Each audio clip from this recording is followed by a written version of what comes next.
Welcome to the Jack and John podcast. I'm still Jack. I'm still John. And we're on a mission to help you focus on Christ and to help us focus on Christ. Amen. And at the new year, That's right. We're beginning a new year on this podcast, and we've done about 40 episodes already. That's kind of neat. And we look forward to some more and to have a good year. Yeah. Well, one of the things we want to talk about today is what are the obstacles that keep us from focusing on Christ?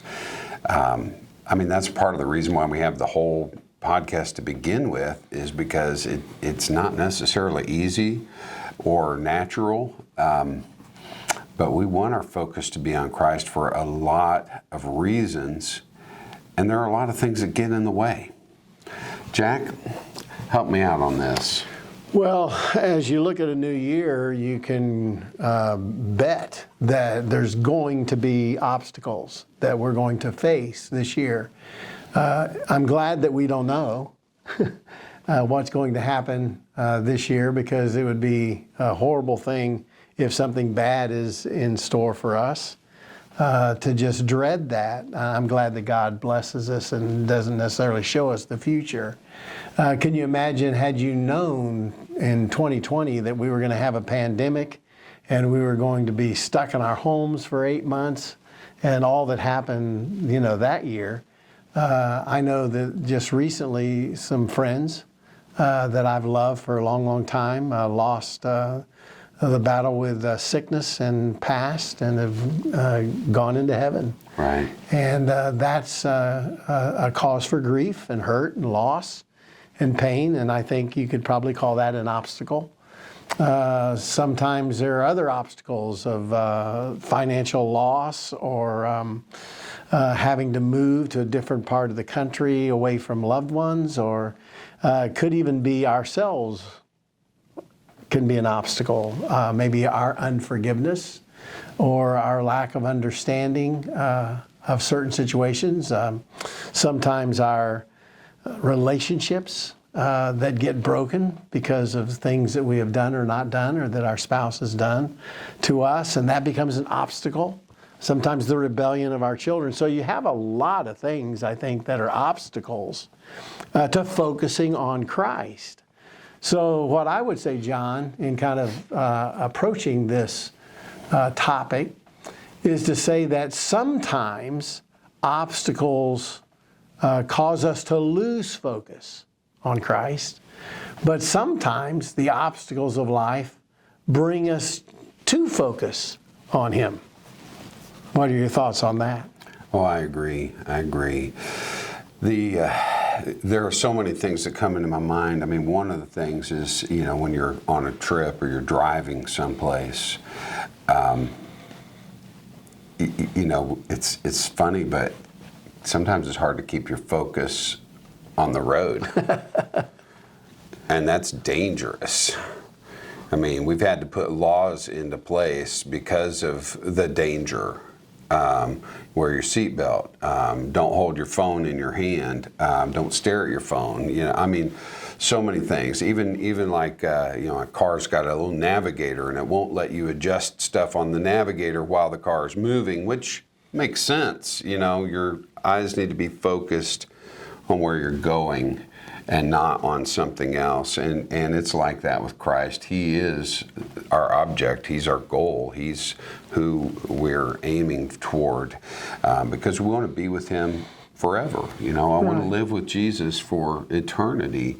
So He is our focus. But it's so easy to trail off with something in the periphery, or to turn your head and even focus on something that you shouldn't be looking at. And I think for the week that we're recording this, this hits home with the driving analogy, because there was a 3-year-old that was killed on 65 because a car had stalled and was at least partially in the roadway still. And another driver hit that vehicle. Now, if that guy had had time and been able to see that and avoid that, or hit his brakes, I don't know. I obviously wasn't a witness to it, but there was a loss of focus somewhere in there in terms of the goal of driving safely to your destination. And that's where we are. You know, our destination is heaven with Jesus. And keeping that eternal focus is so important. So I would say that perhaps the condition of our relationship with God, with Christ, is going to determine how we work through the obstacle, how we handle that kind of thing. Certainly to blame the person that hit the car that killed the child is maybe a natural thing for people to do. I don't think it's healthy. No. And can cause a lot more problems, but that probably is. There's a huge difference between doing something intentionally, right, and having an accident versus having an accident. Certainly that person didn't do it with any ill intent, and I wouldn't mean to imply anything like that. Right. And that's how, you know, you can call them accidents in our lives. Most of the things that happen to us that are related to our focus drifting from Jesus aren't because we intended something, but it happens. And you know, there are so many examples with the disciples when Jesus is in his earthly ministry, where he has to. It's sort of like, you know, a movie where the guy grabs the top of the little kid's head and twists it around to get him focused on what they're supposed to look at. He's doing that with the disciples all the time because you know, they're drifting to something over here, just like when they're arguing about who's going to be the greatest in the kingdom of heaven. You know, I can picture God just putting his hand on their head and like turning them like, you're looking at the wrong thing. I think so many of us have a temporal view of life. In other words, not to look and see that there's an eternity, that life is more than just this world.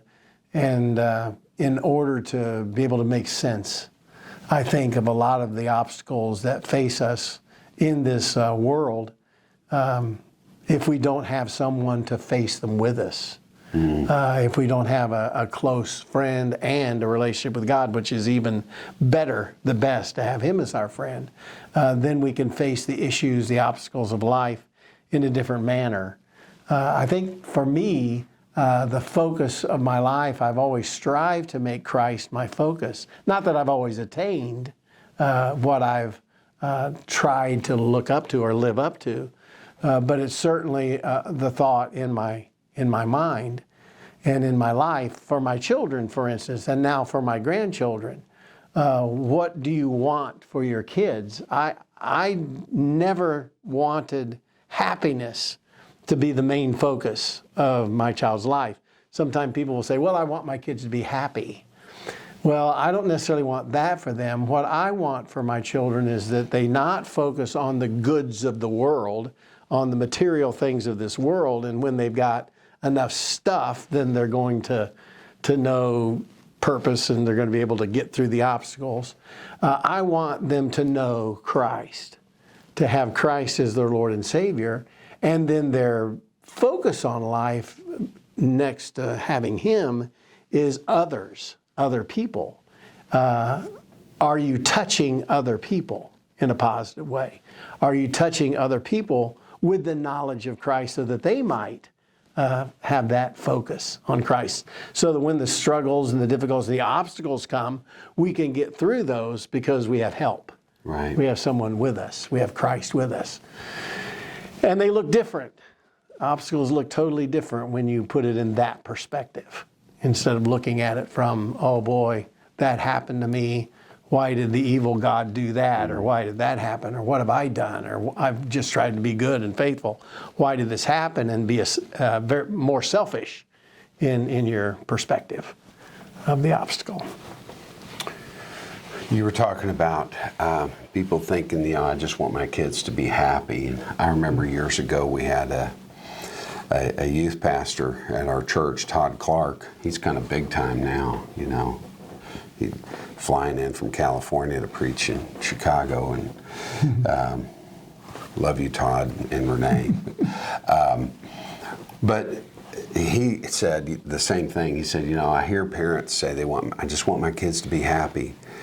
He said, I don't hear any parents say, I just want my kids to be good, or I just want my kids to grow up to love Jesus, to know Jesus. He said, but what we should want for our children, what we should want for ourselves is to know Christ and to love Him. Mm-hmm. So, Jack, let me ask you this.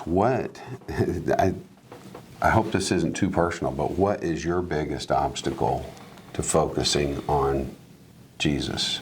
I think it's always been the same thing. For me, I strive to have a daily quiet time, a time with God to study His Word and to pray. And for some reason, I struggle with that from time to time.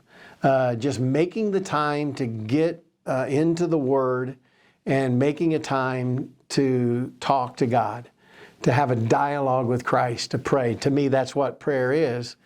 Not only to speak to God, to talk to Him, but also to have a time where I'm listening to what He says. And He speaks through His Word, and He speaks through people, friends, preachers. Mm-hmm. Sometimes He speaks through a movie, sometimes a billboard. He can speak, in various ways where you see something, hear something, read something, and then it's like a point or an issue or a truth comes through those things.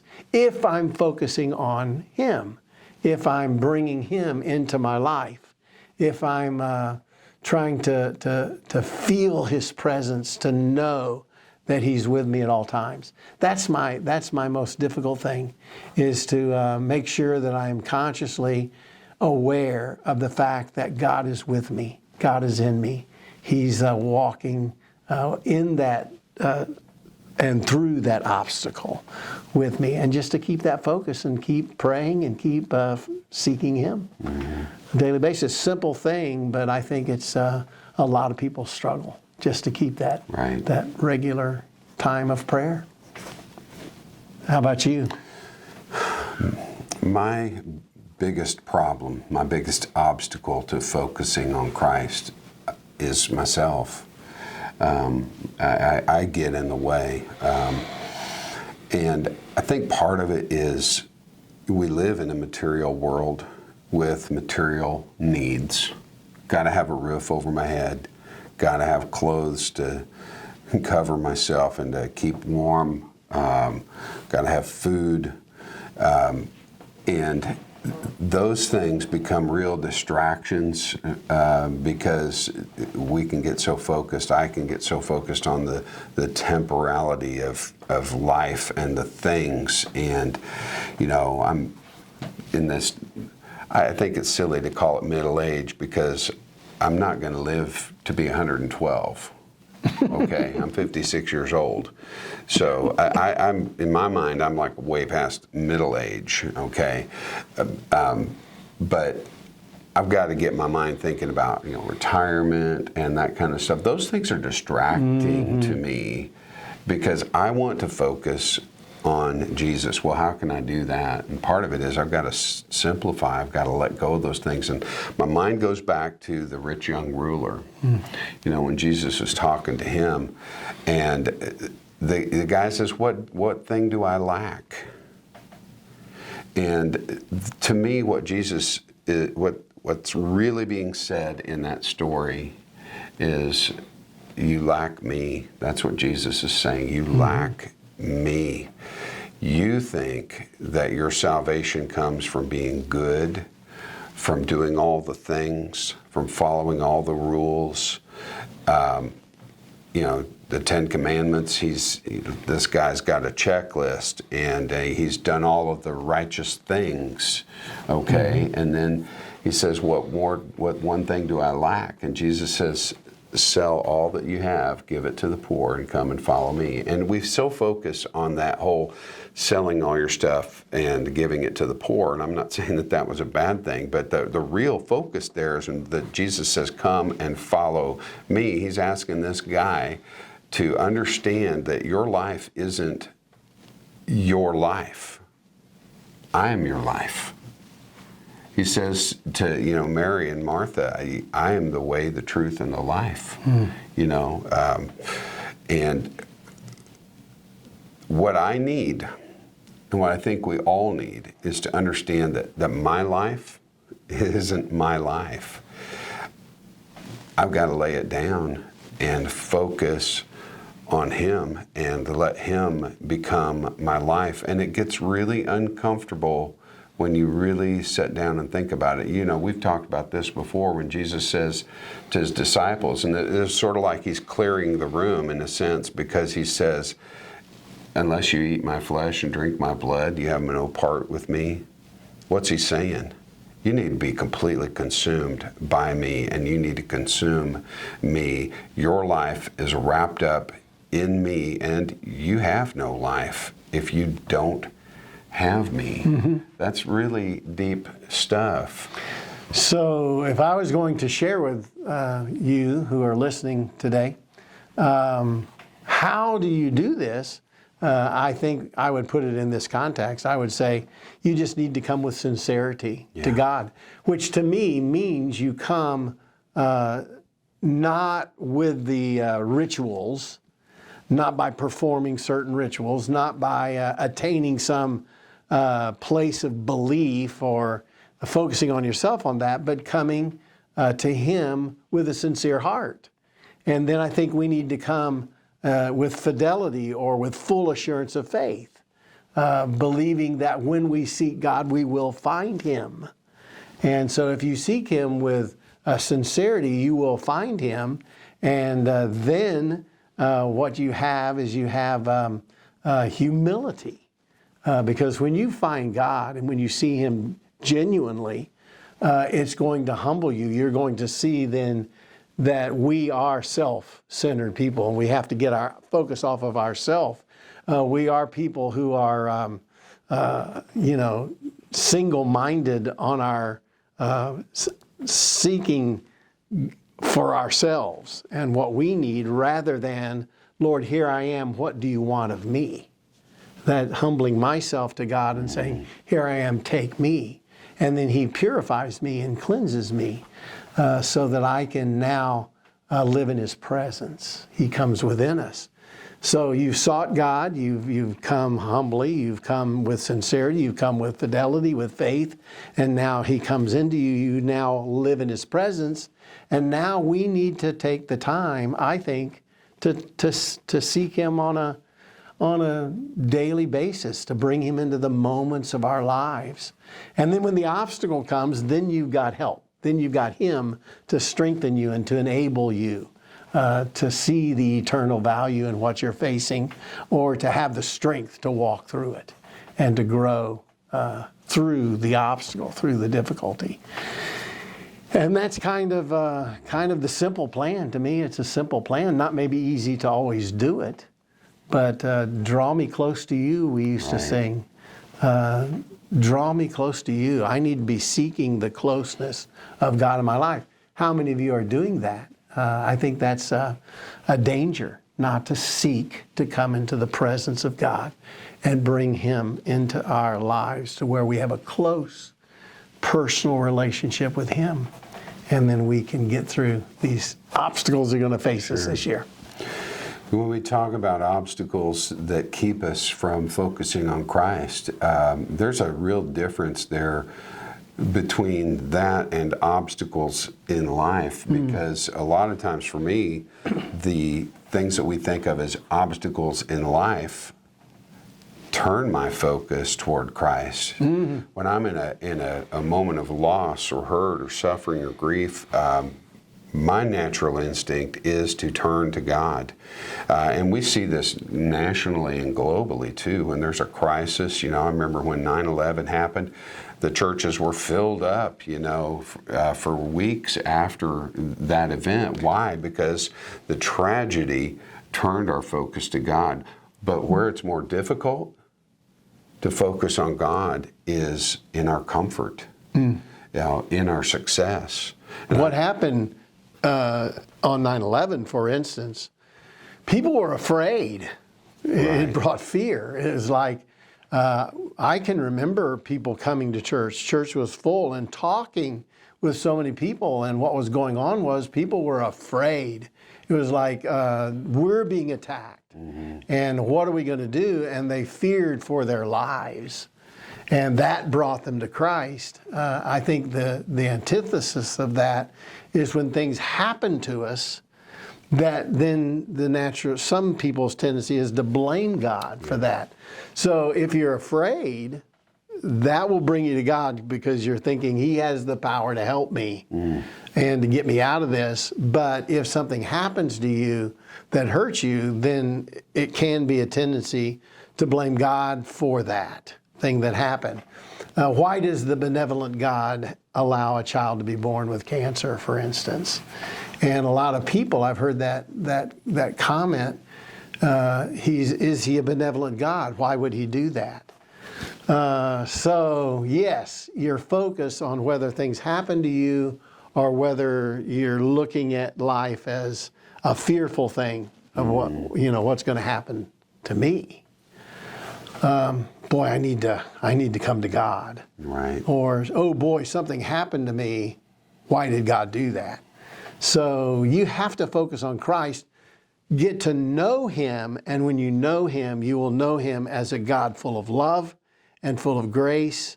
Yes, He is just and He is fair, but as a child of God, I know Him as my Father and as a God of grace and of love. And He's so much bigger than us and bigger than our thoughts, His ways are higher than our ways. His thoughts are greater and deeper and more broad than our thoughts. I hope that at least in some small way, the things that we say in our podcast truly do help you to focus on Jesus. He is the author and the finisher of our faith. He is our creator and sustainer. He is our goal. He's our target, and we love Him, and I certainly hope that you do too. And I hope that you can keep your focus on Him and not let anything, including yourself, get in the way of that. He is available to you if you will seek Him. God is there. He's available, and He's able. Thank you for joining us. Please reach out to us at connect@jackandjohnpodcast.com or give us a call. We'll list the number in the show notes. Happy New Year.